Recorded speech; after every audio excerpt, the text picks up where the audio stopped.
السلام علیکم احباب، زیبالنساء زیبی آپ سے مخاطب ہوں، اور آج میں آپ کے ساتھ ایک اور پروگرام میں حاضر ہوں آپ کے سامنے،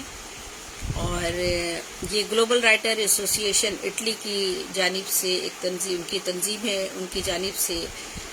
میں مختلف پروگراموں کا آغاز کر رہی ہوں، جس میں آج میرے پہلے ادبی اور علمی پروگرام ہوا کریں گے، اور اس کا عنوان ہے نیرنگ علم و ادب۔ اور زیبالنساء زیبی آپ سے مخاطب ہوں، جیسا کہ آپ کے علم میں ہے، اور آج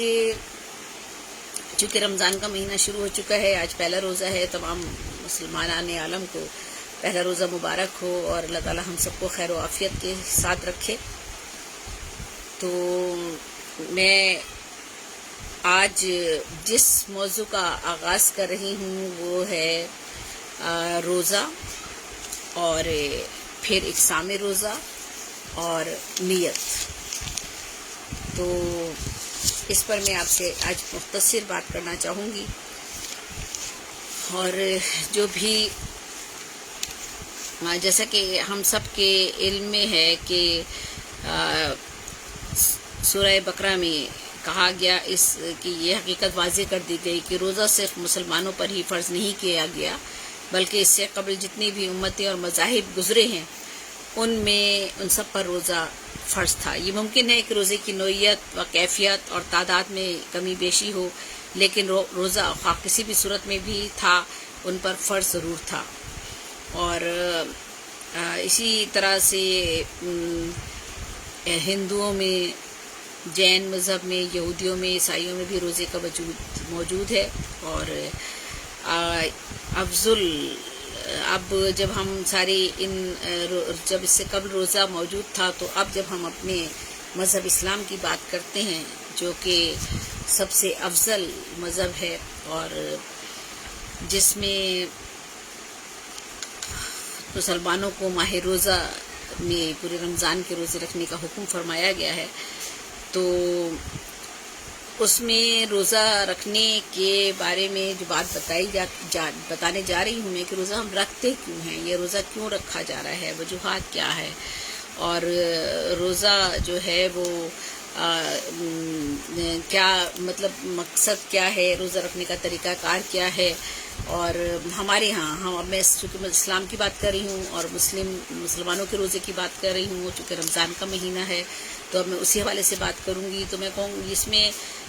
جن باتوں کا خیال رکھا جاتا ہے وہ یہ ہے کہ صبح صادق سے لے کے غروب آفتاب تک کچھ کھایا پیا نہیں جاتا، اور اس وقت ہر اس چیز سے پریز کیا جاتا ہے، خواہشات نفسی سے باز رہنے کا حکم دے دیا جاتا ہے۔ اور ہماری جو ہے وہ اس روزے کا جو مقصد ہے، اس میں کے بہت سے مقاصد ہیں روزے کے، اور سب سے پہلے تو اپنے نفس پہ کنٹرول کرنا ہمیں سکھایا جاتا ہے۔ لوگ غریبوں کی اور اپنے سے ہمارے ان کے جو معاشی طور پر بہت زیادہ حالات کا لوگ شکار ہیں، ان کی بھوک اور پیاس کا احساس دلانا بھی اس روزے کے مقاصد میں شامل ہے۔ اور اس کے علاوہ بہت سی اور بھی عوامل ہیں جو کہ روزے کی وجہ سے، جن کے بہت سے امور ایسے ہیں جو روزہ رکھنے کی وجہ سے جن کی ہماری تربیت خاص طور پر ہوتی ہے، یعنی ہمارا تقوی مضبوط ہوتا ہے۔ روزے کا سب سے بڑا مقصد جو ہے وہ تقوی ہے، اور مختلف آیتوں میں تقوی کے بارے میں بتایا گیا ہے، بات کی گئی ہے۔ تقوی دل کی ایک ایسی کیفیت کا نام ہے جسے حاصل ہونے کے بعد دل جو ہے گناہوں سے بچتا ہے۔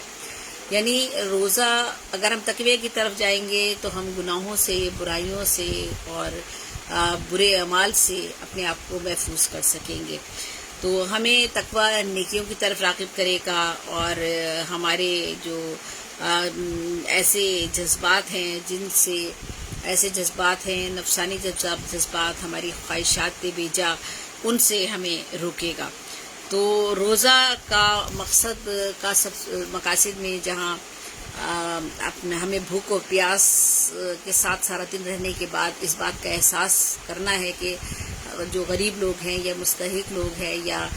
جو صاحب استطاعت لوگ نہیں ہیں، جو کھانا پینا نہیں کھا سکتے ہیں 3 وقت کا اور اچھے عائشات کی زندگی نہیں گزار سکتے ہیں، ان کی زندگی کیسے گزرتی ہے، اس کا احساس ہمیں کرنا ہے. نفسانی ہماری نفس جو ہے اس پر ہمیں کنٹرول کرنا سیکھنا ہے. تقوی کو ہمیں اپنے مضبوط بنانا ہے. اگر تقوی مضبوط بنائیں گے تو ہم گناہوں سے بچیں گے اور نیکی کے راستے پر چلیں گے. تو یہ اسلام کی جہاں دیگر عبادات ہیں اور ان سب کا مقصد جو ہے وہ یہی ہے کہ انسان کو اچھائی کی طرف راغب کیا جائے. تو اس میں روزہ ایک سب سے اہم عبادت ہے اور دیگر عبادات میں ایک مخصوص عبادت ہے مسلمانوں کے لیے، اور اس کے ذریعے جو ہے وہ مسلمانوں کو جو ہے وہ ان کی تربیت کی جاتی ہے تاکہ وہ ایک ماہ کی تربیت ان کی پورے سال کی تربیت پر حاوی رہے اور وہ تمام سال ان تمام برائیوں سے اور ان چیزوں سے دور رہے جن کی تاکید انہیں روزے میں کی جاتی ہے کہ روزے میں آپ نے ان تمام برائیوں سے بچنا ہے. احساس بندگی کا ایک جذبہ ہے وہ انسان میں پیدا ہوتا ہے. انسان اللہ تعالیٰ سے جب ہم دور ہو جاتے ہیں، ہم صرف مشکل کے وقت میں اللہ کو یاد کرتے ہیں، اس سے دعا مانگتے ہیں، گڑ گڑاتے ہیں، روتے ہیں جب ہم پریشانی کی حالت میں ہوتے ہیں، لیکن اس کے بعد ہم کچھ ہی دیر بعد ذرا سا خوشحالی آتی ہے یا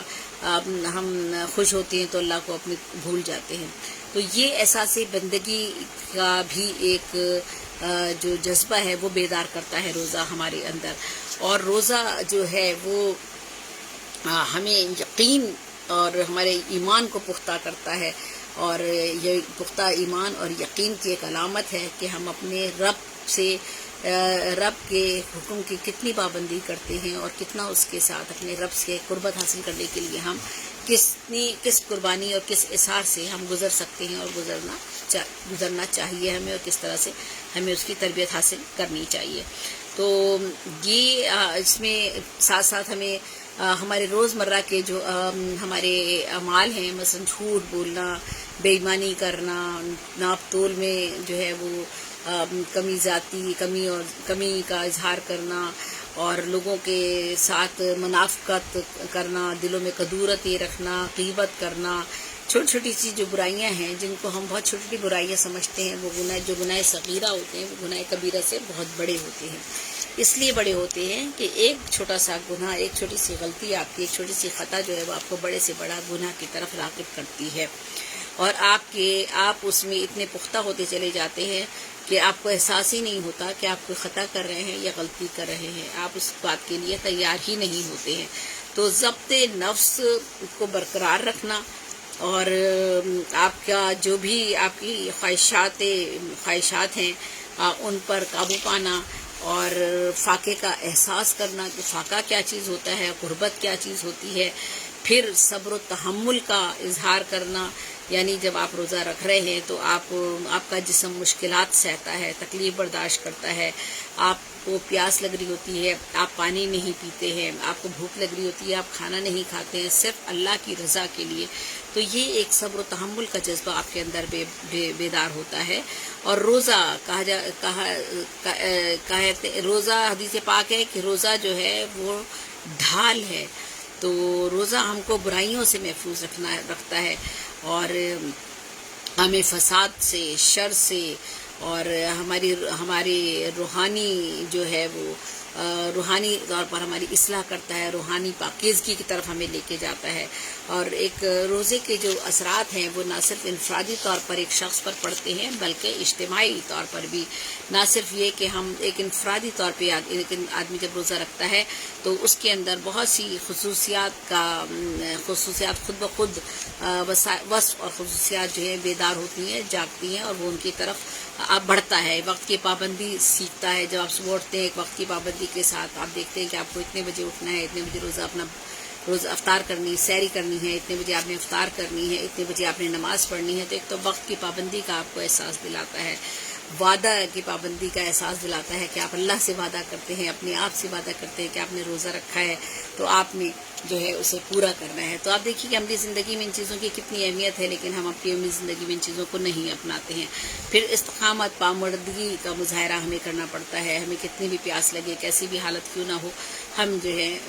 لیکن ہمیں اسے برداشت کرنا ہوتا ہے. پھر ہمارے اندر ہمدردی کا جذبہ پیدا کیا جاتا ہے، سخاوت کا جذبہ ہمارے اندر پیدا ہوتا ہے، یکسوئی ہمارے اندر آتی ہے اور ہم رضائے الہی کے لیے روزہ جب ہم رکھتے ہیں تو رضائے الہی کی طرف راغب ہوتے ہیں. ہماری پوری کوشش یہ ہوتی ہے کہ اللہ ہم سے کسی نہ کسی طرح سے راضی ہو جائے. ہم تقویٰ اور پرہیزگاری کی جانب جو ہے وہ بڑھنا چاہتے ہیں. اور نہ صرف یہ کہ روزے سے ہماری ان خصوصیات اور ان اوصاف میں اضافہ ہوتا ہے بلکہ ہماری صحت بھی بہتر ہوتی ہے، کیونکہ ہمیں کھانے پینے میں جب ہم ایک وقت کا فاقہ کرتے ہیں یا ایک وقت ہم کھانا نہیں کھاتے ہیں تو ہمیں ہمارا جو جسمانی ہماری صحت ہے اس پر بھی اثر پڑتا ہے، نظام ہاضمہ ہے اور باقی چیزیں وہ بھی ان میں بھی بہتری پیدا ہوتی ہے. تو اس روزہ جو ہے وہ ایک نیکی، سخاوت، ہمدردی، پاکیزہ ماحول کا ایک پاکیزہ ماحول آپ کے گھر میں پیدا ہو جاتا ہے. ہم روزانہ گھروں میں ہماری لڑائیاں بھی ہوتی ہیں، جھگڑے بھی ہوتے ہیں، بچے ایک دوسرے سے لڑ رہے ہوتے ہیں، ہم ایک دوسرے کے ساتھ تلخ اور تند لہجے میں گفتگو کر رہے ہوتے ہیں معاشی حالات کی وجہ سے، بہت ساری پریشانیوں کی وجہ سے. تو لیکن ان روزے اب ہم روزہ رکھتے ہیں تو ایک گھر کا ماحول بھی ہمارا بدل جاتا ہے اور ہم گھر کے ہمارے ماحول میں بھی جو ہے ہم اللہ کی چونکہ عبادت کی طرف راغب ہوتے ہیں تو ہمارے ماحول میں بھی جو ایک تبدیلی آ جاتی ہے، ہمارے مزاج میں ٹھنڈا پن آ جاتا ہے، ہم ایک دوسرے کے ساتھ محبت، خلوص اور اپنائیت کے ساتھ پیش آتے ہیں، ایک دوسرے کے لیے دل میں ہمدردی ہمارے پیدا ہو جاتی ہے. پھر اجتماعی احساس کی اگر بات کی جائے تو یہ عبادت ایسی ہے کہ جو نہ صرف ذاتی طور پر آپ کو فائدہ پہنچا رہی ہے بلکہ نہ صرف انفرادی طور پہ بلکہ اجتماعی طور پر بھی جو ہے یہ آپ کو سماج میں جینے کا سلیقہ سکھاتی ہے، آپ کے اندر اخوت، محبت اور لازوال روحانی رشتوں کی جانب آپ کو لے کر جاتی ہے، آپ کے جذبات اور خیالات اور افکار میں پاکیزگی پیدا کرتی ہے. یہ جو آپ کی یہ عبادت ہے. اسی طرح سے جذبہ آپ ایک دوسروں کی مدد کا جذبہ آپ کے اندر بیدار ہوتا ہے. اور اسی ماہ آپ دیکھتے ہیں کہ زکوٰۃ بھی دی جاتی ہے، فطرہ بھی دیا جاتا ہے، اور جب آپ روزہ نہیں رکھتے تو اس کا آپ فدیہ بھی آپ اس کا ادا کرتے ہیں. اور اسی طرح سے آپ لوگوں کی تکالیف کا احساس کرتے ہیں اور غربت اور امارت کے درمیان نفرت اور عداوت کی جو کیفیات آپ کے دل میں ہوتی ہیں اسے ختم کرنے میں روزہ جو ہے بڑے اہم کردار ادا کرتا ہے. طبقاتی کشمکش جو ہمارے درمیان ہوتی ہے ہم اس کو بھی کم کرنے میں ایک اہم رول ادا کرتا ہے، اور اخوت اور یکانگی اور پیار و محبت اور باہمی جو ہے خلوص و اتحاد کے جذبہ جو ہے وہ اجاگر ہوتا ہے. ہم ایک دوسرے کے دوست اور غمخوار بننے کی کوشش کرتے ہیں اور ہمارے دل تھوڑے نرم ہو جاتے ہیں، اور یہ صرف اس لیے ہوتا ہے کہ ہم رضائے الہی کی طلب میں اللہ کی حاکمیت کو تسلیم کرتے ہوئے اس کی عبودیت کو جو ہے وہ مانتے ہوئے اس کی عبادت میں ہم اس طرح سے مشغول ہو جاتے ہیں کہ اس کے کہے ہوئے ہر عمل پیرا ہونے کی کوشش کرتے ہیں، ہر حکم پر عمل پیرا ہونے کی کوشش کرتے ہیں. اور سنت نبوی جس کو ہمارے نبی نے جس ایک عمل کو کر کے دکھایا اسے اپنانے کی ہم پوری کوشش کرتے ہیں. تو روزے کے بارے میں نے آپ کو ابھی بہت تھوڑا سا بتایا ہے. یوں تو بھی بہت سی روزے کی باتیں ہیں کہ ان کی اور کیا کیا چیزیں ہیں، کیا اہمیت ہے، کیا مقاصد ہیں. اسی طرح پھر ہم زکوٰۃ کی طرف جاتے ہیں. بہت سارے موضوعات ہیں. بہرحال جب ہم آگے بڑھتے جائیں گے تو آپ سے ان چیزوں پر بات کریں گے. تو میرے یہی تھا کہ سب سے پہلے میں آپ کو بتاؤں کہ روزہ کیا ہے، روزہ ہم کیوں رکھتے ہیں. صبح صادق سے غروب آفتاب تک نیت کے ساتھ کھانے پینے اور خواہشات نفسانی سے باز رہنے کا نام روزہ ہے. اچھا، بنیادی اقسام روزے کی 5 ہیں، جن میں فرض، واجب، سنت، نفل اور مستحب، مکروہ اور حرام. ابھی میں اس کو اور تفصیل سے آپ کو بتاتی ہوں. کتب فقہ میں روزے کی 8 اقسام بیان کی گئی ہیں. میں نے کہا کہ میں آپ کو اقسام صوم بتاؤں گی، یعنی اقسام روزہ بھی بتاؤں گی. تو 8 اقسام جو بتائی گئی ہیں فقہ کی جو کتابوں میں، ان میں یہ ہے کہ فرض معین یعنی ماہ رمضان کے روزے جو ہیں وہ فرض معین ہیں،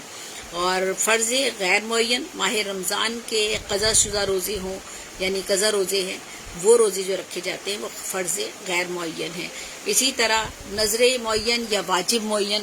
خاص دنوں میں اور تاریخوں میں جو روزے رکھے جاتے ہیں یا جن کی ہم منت مانتے ہیں، اسی دن یا تاریخ کو جب ہم روزہ رکھتے ہیں تو وہ روزہ رکھنا واجب ہوتا ہے، واجب معین کہلاتا ہے. روزے کی اقسام ہے. اسی طرح واجب غیر معین بھی ہے. کفارے کے روزے اور نظر غیر معین کے روزے، توڑے ہوئے نفلی روزوں کی قضا، یہ سارے واجب غیر معین روزوں میں شمار کیے جاتے ہیں. اور سنت تو محرم الحرام کی عشور یعنی 9ویں اور 10ویں تاریخ کے جو روزے ہوتے ہیں وہ روزے ایک قسم ہے روزے کی سنت، جس میں محرم الحرام کا عشور کا دن کا روزہ، 9ویں اور 10ویں تاریخ کا عرفہ یعنی 9ویں ذی الحج کا روزہ، ایام بیض یعنی ہر قمری مہینے کے 13ویں 14ویں 15ویں تاریخ کے جو روزے آتے ہیں وہ روزے رکھے جاتے ہیں، اور اس کے بعد جو ہے وہ نفل روزہ، تو نفل جو روزے ہوتے ہیں اس میں ماہ شوال کے جو 6 روزے ہوتے ہیں وہ نفل کے قسم میں شامل ہوتے ہیں۔ ماہ شعبان کی 15ویں تاریخ کا روزہ، اور اس میں پیر کا، جمعرات کا اور جمعے کا روزہ رکھا جاتا ہے، یہ نفل روزوں میں ماہ شوال کے 6 روزے، ماہ شعبان کے 15ویں تاریخ کا روزہ، پیر کا، جمعرات کا اور جمعے کا روزہ۔ اچھا، مکروہ تنظیمی، یہ محرم الحرام کے صرف 10ویں تاریخ کا روزہ، صرف ہفتے کے دن کا روزہ رکھنا، ٹھیک ہے، اور عورت کا بلا اجازت خاوند کے نفلی روزہ رکھنا، یہ جو ہے معنی ہے کہ اجازت لینا ضروری ہے عورت کے لیے، اس کے لیے کہ وہ بلا اجازت خاوند کے نفلی روزہ نہ رکھے، نفل کے جو روزہ رکھ رہی ہے وہ نہ رکھے، اجازت لے لے پہلے شوہر سے پھر اس کے بعد رکھے۔ اچھا، اب مکروہ ترہیمی، یا جسے وہ کہہ رہے ہیں کہ حرام روزہ، کیا کہنا تو نہیں چاہیے، مطلب یہ اسے تحریمی لفظ استعمال کیا گیا ہے، مکروہ تحریمی یعنی عید الفطر اور عید الاضحیٰ کے جو 2 روزے ہوتے ہیں، اور ایام تشریق یعنی ذی الحج کی 11ویں 12ویں اور 13ویں تاریخ کے جو روزے ہوتے ہیں وہ نہیں رکھے جاتے، یعنی عید کے دن روزہ نہیں رکھا جاتا، عید الاضحیٰ، عید الفطر کے دن، عید کے دن، ایام تشریق یعنی ذی الحج کی 11ویں 12ویں اور 13ویں تاریخ کو بھی روزہ نہیں رکھا جاتا، یہ مکروہ ترہیمی ہے، ٹھیک ہے۔ تو یہ روزے کی 8 اقسام ہیں، اور جن میں بتایا گیا کہ کس طرح سے کون سے روزے کب اور کس طرح سے رکھے جاتے ہیں۔ فرض، واجب اور سنت کے علاوہ تمام روزے مستحب ہیں، یعنی مثلا شوال کے 6 روزے، 15 شعبان کا روزہ، جمعے کے دن، جمعرات کے دن کا روزہ، اور مسئلہ یہ ہے کہ یاد رہے کہ نظر اپنی طاقت سے باہر نہیں ہونی چاہیے، یعنی جب اپنا نظر کے جو روزے رکھتے ہیں وہ اپنی نظر اور نیاز بھی جب آپ اس کے ساتھ کرتے ہیں اگر روزے کے ساتھ، اور نظر کا جو روزہ ہوتا ہے، منت کا جو روزہ ہوتا ہے، وہ بھی آپ کی طاقت سے باہر نہیں ہونا چاہیے، ورنہ وہ صحیح نہیں ہوگی، اور نظر نیاز جو کرتے ہیں وہ بھی آپ نے اپنی استطاعت کے مطابق ہی کرنی ہے، اور جو ہے وہ اگر اس کے بعد، یہ تو روزوں کی اقسام کے بارے میں نے آپ کو بتایا۔ اب روزوں کی اقسام کے بعد میرے اسی موضوع کا ایک آج کا حصہ تھا کہ روزوں کی نیت سے متعلق ہمیں کیا احکامات دیے گئے ہیں۔ تو روزے میں نیت کرنا شرط ہے، ٹھیک ہے، روزے میں نیت کرنا شرط ہے۔ اگر کوئی شخص روزے کی نیت کے بغیر صبح صادق سے غروب آفتاب تک کھانے پینے اور سارے ممنوعات جو منع کیے گئے ہیں اسے ممنوعات روزے سے باز بھی رہا تو اس کا روزہ نہیں ہوگا، یعنی آپ کو نیت کرنا شرط ہے۔ نمبر 2 کیا ہے؟ رمضان شریف، نذر معین، سنت اور نفل روزوں کی نیت رات سے کرنی چاہیے، دوپہر سے پہلے تک بھی نیت کی جا سکتی ہے۔ میں آپ کو شروع میں چونکہ بتا چکی ہوں کہ نذر معین کون سی قسم ہے روزے کی، اور رمضان شریف کے روزے تو آپ کو پتہ ہی ہیں کون سے ہیں، سنت روزے اور نفل روزے جو ہیں وہ کون سے ہیں، یہ سب میں نے آپ کو پہلے اقسام بتائی ہیں۔ اب ان اقسام کے بارے میں ہی بتا رہی ہوں کہ رمضان شریف کا روزہ، نذر معین کا روزہ، سنت کا روزہ اور نفل روزوں کی نیت رات سے کرنی چاہیے، دوپہر سے پہلے تک بھی نیت کی جا سکتی ہے۔ اچھا، اب قضا روزے، کفارہ اور نذر غیر معین کے جو نیت ہے وہ صبح صادق سے پہلے کرنی چاہیے، ٹھیک ہے۔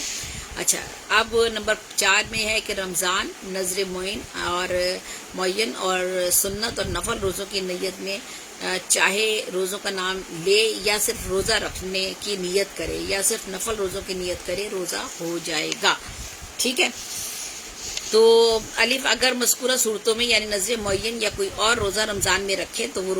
رمضان کا روزہ ہی شمار ہوگا۔ آپ نے مطلب کوئی اور روزہ رکھ لیا ہے، مطلب جو آپ کو رکھنا تھا وہ آپ نے رمضان میں رکھ لیا، لیکن وہ رمضان کا ہی روزہ شمار کیا جائے گا۔ اس کے چوتھا جو میں نے یہ حصہ بتایا، اس کے الف بے جیم دال حصے ہیں کہ اگر معاف کیجیے گا، یعنی یہ جو میں نے آپ کو رمضان کا روزہ، چوتھا جو نقطہ بتایا میں نے آپ کو، رمضان، نذر معین، معین سنت اور نفل روزوں کی نیت میں چاہے روزوں کا نام لے یا صرف روزہ رکھنے کی نیت کرے، یہ صرف نفل روزوں کی نیت کرے روزہ ہو جائے گا. ٹھیک ہے. اب اس کا الف حصہ بے جیم دال کچھ اس کی وضاحت مزید کی گئی ہے. اگر مذکورہ صورتوں میں یعنی نظر معین یا کوئی اور روزہ رمضان میں رکھے تو وہ رمضان کا ہی روزہ شمار ہوگا. ٹھیک ہے. اور بے صورت یہ ہے کہ اگر نظر معین کے دن نظر ہی کا روزہ شمار ہوگا، نظر معین کے دن. اور جیم صورت یہ ہے کہ باقی دنوں میں سنت یا نفل کا روزہ ہو جائے گا. اور دال یہ ہے کہ نظر غیر معین قضا اور کفارے میں روزے کا نام لے کر نیت کرنا ضروری ہے. اور نمبر 5 یہ ہے کہ نفل روزہ نیت کرنے سے واجب ہوتا ہے، اگر توڑ دے تو قضا لازم ہو جاتی ہے. تو تھوڑا سا یہ مشکل ہے، لیکن آپ جب اسے 1-2 بار اس لیکچر کو سنیں گے تو آپ کو بات سمجھ میں آ جائے گی اور کوئی مشکل نہیں ہوگی. اور اگر آپ اس بات کو اور آگے مزید اپنے بچوں کو بتائیں گے اور لوگوں کو بتائیں گے تو آپ کو یہ بات ازبر ہو جائے گی اور یاد ہو جائے گی. تو میں نے آج یہ پروگرام آپ لوگوں کے ساتھ کیا ہے روزے کے حوالے سے. آج کا میرا موضوع تھا کہ روزہ کیا ہے، روزے کی اقسام کیا ہیں اور نیت کے احکام کیا ہیں. تو آج یہ پروگرام جیسا کہ آپ کو پتہ ہے کہ گلوبل رائٹر ایسوسی ایشن اٹلی، جس کے صدر اور بانی تنظیم کے ہیں محمد نواز گلیانہ صاحب، ان کی تنظیم کے زیر اہتمام میں نے ان کے ہی پیج پر آج یہ پروگرام کیا ہے. ابھی ان کا پیج چونکہ نیا بنا ہوا ہے اور اس پر جو ہے ان کے نہ فالوور ہے نہ ان کے ابھی لوگ موجود ہیں، تو ممکن ہے بہت سے لوگ اس پروگرام کو نہ دیکھ سکیں. لیکن بہرحال یہ یوٹیوب پہ جب جائے گا ہو سکتا ہے وہاں لوگ دیکھیں، یا فیس بک پر جب یہ شیئر کیا جائے گا تو ممکن ہے فیس بک پر اسے لوگ دیکھیں. تو اگر چند لوگ بھی استفادہ کرتے ہیں کسی بھی بات سے تو وہ بات ایک جیسے کہتے ہیں نا، ایک ماں کی تعلیم جو ہے پورے خاندان کی تعلیم ہوتی ہے، اور پورے خاندان کی تعلیم اسی طرح اور آگے بڑھتی ہے اور پھر اور آگے بڑھتی ہے اور اسی طرح علم آگے بڑھتا چلا جاتا ہے. تو بالکل اسی طرح آج اگر اس پیج پر لوگ نہیں ہیں اور چونکہ ابھی انہوں نے نیا پیج بنایا ہے، ان کے فالوور نہیں ہیں پیج پر، ابھی ان کے پاس جو ہے کانٹیکٹس نہیں ہیں، وہ میرا خیال ٹائم لگتا ہے بنتے ہیں، مجھے ان سب چیزوں کا ٹیکنیکلی باتوں کا علم نہیں ہے. اور بس میں یہ چاہتی تھی کہ میں کوئی نہ کوئی علم کی بات اگر کسی بھی ذریعے سے کہیں بھی پہنچا سکتی ہوں، چاہے وہ اٹلی میں پہنچا رہی ہوں یا برطانیہ میں بیٹھ کر برطانیہ کے لوگوں کے لیے یا پاکستان کے لوگوں کے لیے یا دنیا بھر میں مسلمانوں میں کسی بھی جگہ